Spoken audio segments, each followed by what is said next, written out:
আচ্ছা, একটা প্রশ্ন কিন্তু প্রায়ই মনে আসে, তাই না? এই যে হাজার হাজার বছরের পুরনো ধর্মগ্রন্থগুলো, হুম আজকের এই বিজ্ঞানের যুগে সেগুলোর অবস্থানটা ঠিক কোথায়?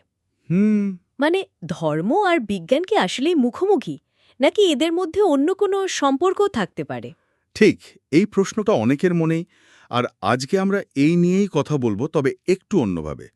আমাদের কাছে একটা নির্দিষ্ট বক্তৃতার তার শেষের অংশের একটা সারসংক্ষেপ আছে। হ্যাঁ, যেখানে আধুনিক বিজ্ঞানের চোখে কোরআন আর বাইবেলকে তুলনা করা হয়েছে, তাই তো? একদম।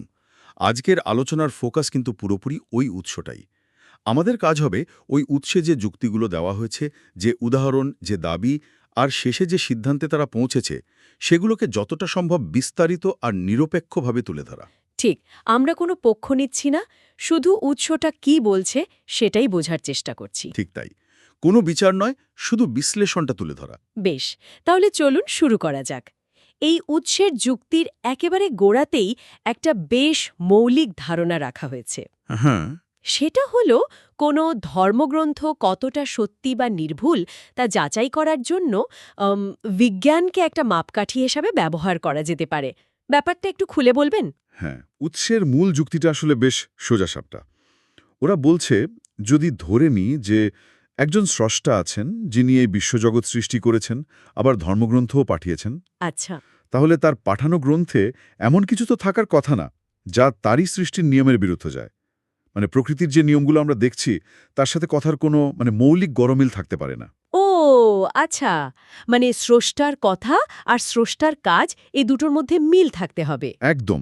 আর এই মিল বা অমিলটা যাচাই করার জন্য বিজ্ঞান একটা ভালো হাতিয়ার হতে পারে। কারণ বিজ্ঞান তো প্রকৃতিকেই পর্যবেক্ষণ করে, ব্যাখ্যা করার চেষ্টা করে। এই উৎসে বিজ্ঞানকে সেভাবেই দেখা হচ্ছে। তার উৎস বলতে চাইছে বিজ্ঞানের আবিষ্কারগুলোর সাথে মিলিয়ে দেখলেই বোঝা যাবে একটা ধর্মগ্রন্থ কতটা কতটা আসল বা অবিকৃত। এটা কি ওরা সত্যতা যাচাইয়ের পথ হিসাবে দেখছে? ঠিক ধরেছেন। উৎসের দৃষ্টিকোণ থেকে এটা গুরুত্বপূর্ণ, কারণ এটা একটা, বলতে গেলে, বস্তুনিষ্ঠ পথ। মানে কে কি বিশ্বাস করল বা পরম্পরা কি বলছে তার উপর নির্ভর না করে পর্যবেক্ষণযোগ্য তথ্যের ভিত্তিতে গ্রন্থকে দেখা। হুম। আর ইন্টারেস্টিং ব্যাপার হলো, এই প্রাথমিক ধারণা বা মাপকাঠিটার উপরেই কিন্তু ওদের পুরো বিশ্লেষণটা দাঁড়িয়ে আছে। মানে এই চশমা দিয়েই ওরা প্রথমে কোরআন, তারপর বাইবেলকে দেখেছে। বেশ ইন্টারেস্টিং অ্যাপ্রোচ তো। তাহলে দেখা যাক এই মাপকাঠিতে উৎসটি কুরআনকে কিভাবে দেখে। যা শোনা যাচ্ছে, উৎস দাবি করছে কুরআনে নাকি এমন অনেক কিছুই আছে যা আধুনিক বিজ্ঞানের আবিষ্কারের সাথে বেশ বেশ মিলে যায়। এখানেই তো ব্যাপারটা আকর্ষণীয় হয়ে উঠছে, তাই না? হ্যাঁ, উৎসটি এই দিকেই জোর দিয়েছে।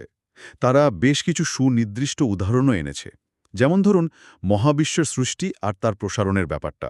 বিগ ব্যাং তত্ত্বের মতো কিছু। হ্যাঁ, কিছুটা সেরকম।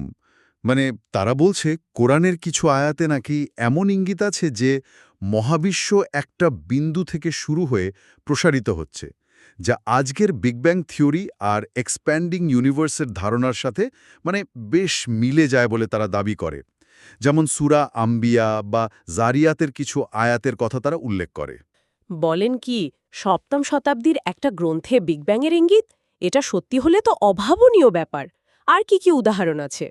আরও বেশ কিছু আছে। যেমন ধরুন, মাতৃগর্ভে মানব ভ্রূণের বিকাশের পর্যায়গুলো। ও, এমব্রিওলজি। হ্যাঁ, উৎস দাবি করছে কোরআনের সূরা মুমিনুনে নাকি এর খুব বিস্তারিত আর পর্যায়ক্রমিক বর্ণনা আছে। নিষিক্ত ডিম্বাণু থেকে শুরু করে তারপর একটা পর্যায়, তারপর আরেকটা, মাংসপেশি, হাড় তৈরি হওয়া, এই সব কিছুর বর্ণনা নাকি একদম ঠিকঠাক, যা আধুনিক এমব্রিওলজি আবিষ্কার করেছে। তার যা খালি চোখে দেখা যায় না সেই পর্যায়ে বর্ণনাও? এটা তো আরও অবাক করার মতো। আর ভূবিজ্ঞান বা পরিবেশ নিয়েও কিছু? হ্যাঁ, সেটাও আছে। যেমন পাহাড় পর্বতের ভূমিকা। উৎস বলছে কোরআনে নাকি আছে যে পাহাড়গুলো পৃথিবীর বুকে পেরেকের মতো গেঁথে দেওয়া হয়েছে। পিরেকের মতো? হ্যাঁ, সূরা নাবাতে এমন উপমা আছে। তারা ব্যাখ্যা করছে যে এটা নাকি পৃথিবীকে স্থিতিশীল রাখে, ভূত্বকের কম্পন বা ভূমিকম্প কমাতে সাহায্য করে। আধুনিক জিওলজিও তো বলে যে পর্বতমালার বিশাল ভর আর গভীর ভিত্তি প্লেট টেকটনিক্স বা ভূত্বকের স্থিতিশীলতায় ভূমিকা রাখে। এটাকে তারা একটা গুরুত্বপূর্ণ মিল হিসাবে দেখছে। পেরেকের উপমাটা আসলেই খুব স্পষ্ট। আচ্ছা, পানি বা জলবায়ু সংক্রান্ত কোনো উদাহরণ? অবশ্যই পানিচক্রের কথা বলেছে উৎসটি। মানে এই যে সূর্যতাপে পানি বাষ্প হয়, মেঘ জমে, তারপর বৃষ্টি হয়ে নেমে আসে, এই পুরো সাইকেলটা। Water cycle? হ্যাঁ, ওয়াটার সাইকেল। এটার নাকি বেশ পরিষ্কার বর্ণনা কুরআনের একাধিক জায়গায়, যেমন সূরা জুমার বা নূরে আছে বলে উৎসটি দাবি করে। এটাও নাকি সেই সময় জানা তথ্যের চেয়ে অনেক এগিয়ে ছিল। ইন্টারেস্টিং। আর একটা অদ্ভুত কথা শোনা যায়, 2 সাগরের পানি নাকি মেশে না, এরকম কিছু? হ্যাঁ, সেই প্রসঙ্গটা উৎস এনেছে। কুরআনের সূরা ফুরকান বা আর রহমানে নাকি বলা আছে যে দুটো ভিন্ন ধরনের পানির ধারা, ধরুন মিষ্টি আর নোনা পানি, পাশাপাশি বইলেও তাদের মধ্যে একটা অদৃশ্য বাধার মতো থাকে, পুরোপুরি মিশে যায় না। তাই নাকি? এটা কি আসলেই হয়? আধুনিক ওশেনোগ্রাফি কিন্তু মোহনা অঞ্চলে বা যেখানে ভিন্ন ঘনত্বের পানি মেশে, সেখানে এই রকম একটা স্তর দেখা যায়, যেখানে মিশ্রণটা খুব ধীরে হয়। এটাকে হ্যালোক্লাইন বলে। উৎস এটাকে কুরআনের একটা বৈজ্ঞানিক মিরাকল হিসেবেই তুলে ধরেছে। আর জীবনের উৎস যে পানি, প্রাণ সৃষ্টি করলাম পানি থেকে, সূরা আম্বিয়া, এই মৌলিক সত্যটার কথাও তারা উল্লেখ করেছে। বাহ, এতগুলো উদাহরণ! তাহলে এই সবকিছুর ভিত্তিতে উৎসের মূল যুক্তিটা কি দাঁড়াচ্ছে? উৎসের যুক্তিটা খুবই সোজা সাপটা। তারা বলছে এই যে এতগুলো ভিন্ন ভিন্ন ফিল্ডের, astronomy, embryology, geology, hydrology, oceanography, এত সব তথ্য যা মাত্র রিসেন্টলি কয়েক দশক বা শতাব্দী আগে আমরা জেনেছি। হুম। সেমদো ৭ম শতাব্দীর আরবের একজন নিরক্ষর মানুষের পক্ষে জানাটা একেবারেই অসম্ভব ছিল। তখনকার জ্ঞান বিজ্ঞান তো অন্যরকম ছিল, অনেক ভুল ধারণাও ছিল। ঠিক। তাই উৎসের সিদ্ধান্ত হলো এই জ্ঞানের উৎস নিশ্চয়ই মানুষ নয়, এটা নিশ্চয়ই কোনো ঐশী সত্তা, সরাসরি স্রষ্টার কাছ থেকে আসা বাণী। তাদের মতে এটাই কোরআনের ডিভাইন অরিজিন আর অপরিবর্তনীয়তার একটা বড় প্রমাণ। এই অসম্ভব জ্ঞানের থিওরিটাই তাদের যুক্তির কেন্দ্রে। বেশ বেশ জোরালো যুক্তিই মনে হচ্ছে উৎসের পক্ষ থেকে। আচ্ছা, এবার তাহলে অন্য দিকটা দেখি। বাইবেলের ক্ষেত্রে উৎস কি বলছে? সেখানেও কি একই রকম মিল খুঁজে পেয়েছে, নাকি ছবিটা অন্যরকম? এখানেই উৎস একটা বেশ বিপরীত ছবি আঁকছে। তারা বাইবেলের নৈতিক শিক্ষার গুরুত্ব অবশ্যই স্বীকার করে, কিন্তু যখন ওই বিজ্ঞানের মাপকাঠিতে ফেলছে, তখন বেশ কিছু অসামঞ্জস্য বা বলতে পারেন ত্রুটি খুঁজে পাওয়ার দাবি করছে। ও, যেমন কি ধরনের গরমিলের কথা বলছে উৎস? বেশ কয়েকটা জায়গার কথা উল্লেখ করেছে। যেমন ধরুন সৃষ্টিতত্ত্বের বর্ণনাটা, ওল্ড টেস্টামেন্টের জেনেসিসে যে 6 দিনের সৃষ্টির কথা আছে। হ্যাঁ, সেটা তো খুবই পরিচিত। উৎস বলছে ওই বর্ণনার ক্রম, কোনটা আগে কোনটা পরে তৈরি হলো, আর সময়কাল, এগুলো আধুনিক বিজ্ঞানের সাথে একেবারেই মেলে না। যেমন গাছপালা তৈরির আগে দিনরাতের সৃষ্টি বা পৃথিবী তৈরির পরে সূর্যচাঁদের সৃষ্টি, এগুলো নাকি বৈজ্ঞানিক দৃষ্টিতে সমস্যাযুক্ত। আচ্ছা। আবার ধরুন পৃথিবীর আকৃতি বা অবস্থান নিয়ে কিছু ধারণা, যেমন বাইবেলের কিছু অংশে নাকি ইঙ্গিত পাওয়া যায় যে পৃথিবী সমতল বা স্থির, আর সূর্য তার চারপাশে ঘুরছে। এমনকি যশোয়ার বইয়ে নাকি সূর্য থেমে যাওয়ার কথাও আছে।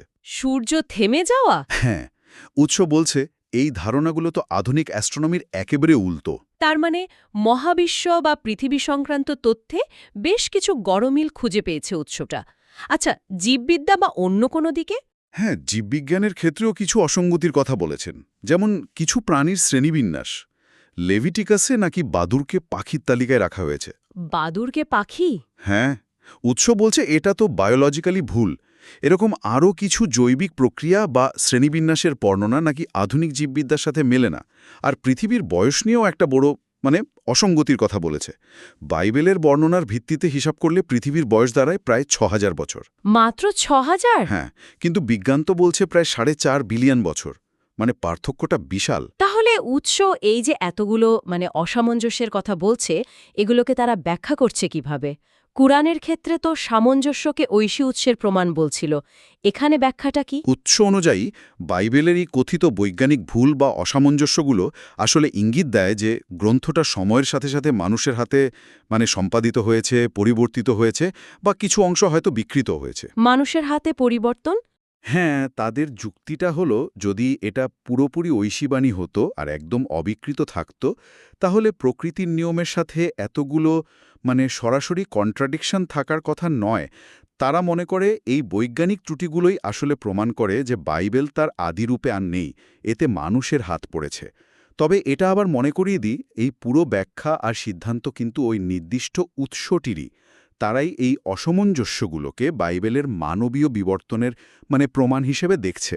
বোঝা গেল। তাহলে একদিকে কোরআনের কথিত বৈজ্ঞানিক নির্ভুলতা, অন্যদিকে বাইবেলের কথিত অসামঞ্জস্য।